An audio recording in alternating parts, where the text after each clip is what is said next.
The part I'm going to read is it's framed by a story much later in time that the man who was involved in it tells to his grandkids.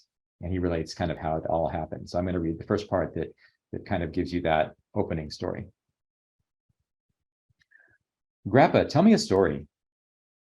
I sit back and stare at little Elya, looking up at me from my lap. Olive 6 years old and beautiful, her skin the color of wet earth down by the river. Lighter than mine, but her hair is kinky too, a throwback to one of our ancestors. Probably an angel. Wind whips the heavy cloth of the tent. Outside, a summer storm lashes the mountain valley where we make our home in the warmer months. Their parents are likely happy for the break from all those inquisitive little minds. Inside, it's warm and comfortable, and all the children of the village have gathered here for the story time, seated on the woven purple rug that takes up a good part of the tent. Yo-yo, it's hard to say. Yo-yo, my grandson, sits in the front row, next to his best friend only, watching me eagerly. I kiss Elya on the forehead, feeling her eagerness through the emp nested in its pouch on my neck. What would you like to hear? I have many stories from my life of almost 70 years, more than 50 of them spent here in the mountains taking care of my little flock. In that time, the Chifane have grown to almost 500, living a nomadic life spanning 3 generations. They are my family in the truest sense, my proudest accomplishment. She reaches up to touch my cheek, her little fingers warm against my skin. Tell me about the long trek.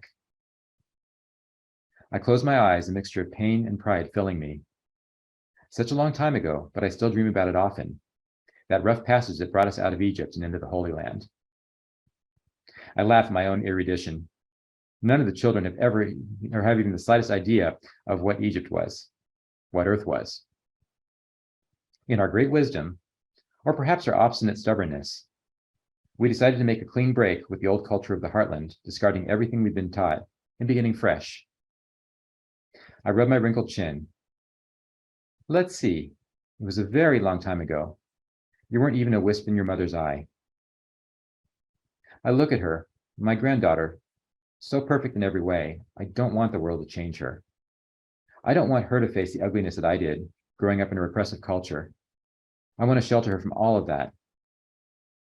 Of course, none of us can protect our children from the beauty and peril that life brings.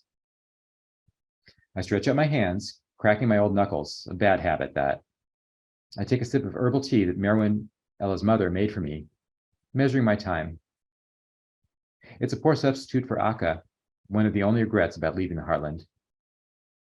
So many years have passed, so few left to me.